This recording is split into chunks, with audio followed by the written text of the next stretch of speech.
Hey guys, and good afternoon. Today's Monday. It's February 24 and this video is about how did I find a job here in the UAE or in Dubai to be specific. Okay, I'll just start with kung kailan ako pumunta dito.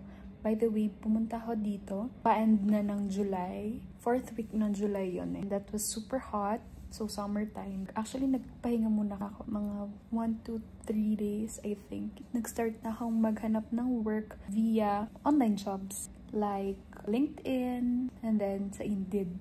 So, doon ako naghanap ng mga trabaho. Actually, parang nakahanap ako ng work for almost 3 weeks. Mga end of July, August. And medyo mahirap kasi nga summer pa. So, mas maganda talaga pumunta dito ng winter kasi mas mabilis makahanap ng trabaho. Pero ayun, in God's grace, nakahanap naman ako ng work and then I started working last year, September 16, 2024 to be specific. I am an admin assistant. Nag-apply lang ako online sa LinkedIn. Doon mas maraming hiring talaga. Pero ngayon actually, LinkedIn kasi yung top-notch na hanapan talaga ng trabaho. Very grateful kasi na-accept ako doon without experience. Even though I have an experience working in the Philippines, but here, wala talaga, as in zero background, zero knowledge kung paano mag-work dito, kung paano yung process and everything. And then, nag-apply lang ako for almost 3 weeks. Apply lang ako, send lang ako ng applications online. Tapos, ayun, I was invited ng mga recruiters. Tapos, pinuntahan namin yon kasi namahan ako ni ate. And then, during that time kasi, naka-break, sem break sa school nila ate. So, yun, nahatid ako. That's why I'm very thankful to my sister kasi hindi niya ako pinabayaan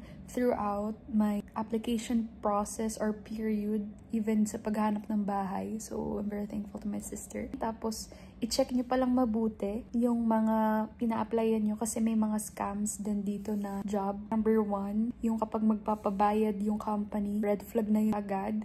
Kasi kaya ka nga naghahanap ng trabaho para ikaw yung bayaran, hindi yung ikaw yung magbabayad. And then, make sure to double check, research about the company. Basta guys, just make sure na legit yung company na yun. Third factor din, kapag maghanap kayo ng company is make sure nyo din na hindi gagamitin yung visa nyo. Kasi may mga ganong akong naririnig and may mga nagkukwento din sa akin na ginagamit lang nila yung visa mo. So, ayun, make sure guys na huwag kayong mapagamit ng visa nyo. Okay? Another thing is, tiyagaan lang talaga guys. Para sa mga naghahanap ng work, just push through guys and then pray God will provide.